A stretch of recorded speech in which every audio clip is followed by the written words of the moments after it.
79번째를 맞은 올해 광복절. 광복회는 사상 최초로 정부 행사에 참석하는 대신 별도 기념식을 가졌습니다.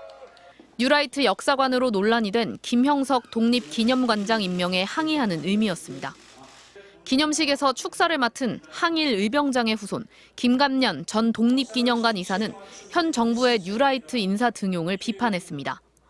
누가 김광동을, 누가 이진숙을, 누가 김낙년을, 누가 김영석을 임명했습니까? 그러면서 윤석열 대통령에게 친일 편향의 국정기조 전환을 요구하고 그럴 생각이 없다면 물러나라고 말했습니다. 그것이 후손들과 국민 모두가 사는 유일한 방법입니다. 그럴 생각이 없다면 대통령직에서 물러나십시오. 그런데 국가보훈부가 김 전 이사의 발언을 문제 삼으며 광복회에 대한 감사를 할지 검토하고 나섰습니다.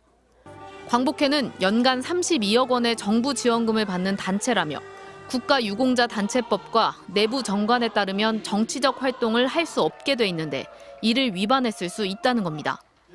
보훈부 관계자는 행사가 정부 탄핵 성격으로 변질된 데 대해 정치적 중립을 위반했는지 따져보고 있다고 말했습니다. 야당은 정부의 대일 정책을 비판하는 광복회에 대한 보복성 조치라고 말했습니다. 식민사관을 주장하는 사람을 독립기념관장에 임명해 놓고 반발하는 광복회를 압박하려고 합니까? 축사를 한 김감년 전 이사도 MBC와의 통화에서 정부가 뉴라이트 인사들을 곳곳에 임명해 놓고 이를 비판하는 사람들을 반국가 세력으로 몰아가고 있다며 성숙하지 못한 대응이라고 말했습니다. MBC 뉴스 조희영입니다. 광복회는 정치적 중립을 어겨 감사를 검토한다는 국가보훈부 입장을 이해할 수 없다고 했습니다. 광복절 기념식엔 정치적 논란을 피하기 위해 정치인들의 참석조차 만류했다는 겁니다. 친일 편향 국정기조를 내려놓고 옳은 길을 선택할 생각이 없다면 대통령직에서 물러나란 발언도 광복회 공식 의견은 아니라고 밝혔습니다. 이종찬 광복회장은 오늘 다시 입장문을 냈습니다. 대한민국이 1948년 건국됐으니 일제치하 우리의 국적은 일본이란 주장은 일본에 면죄부를 주고 독립운동을 폄훼하는 것이라고 다시 지적했습니다.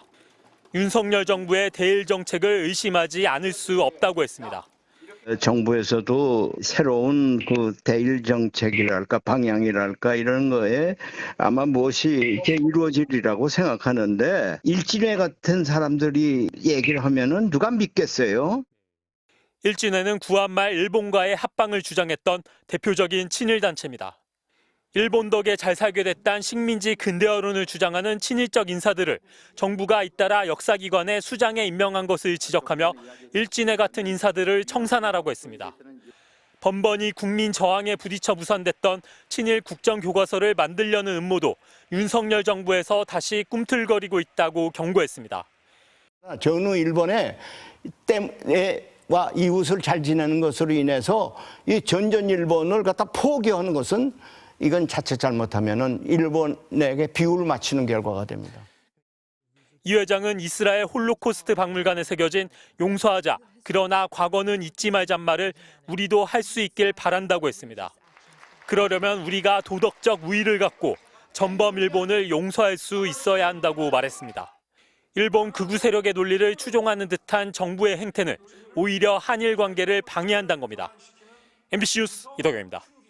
이종찬 광복회장의 아들이자 윤 대통령의 50년 지기로 알려진 이철우 연세대 법학전문대학원 교수도 비슷한 문제의식을 드러낸 적이 있습니다.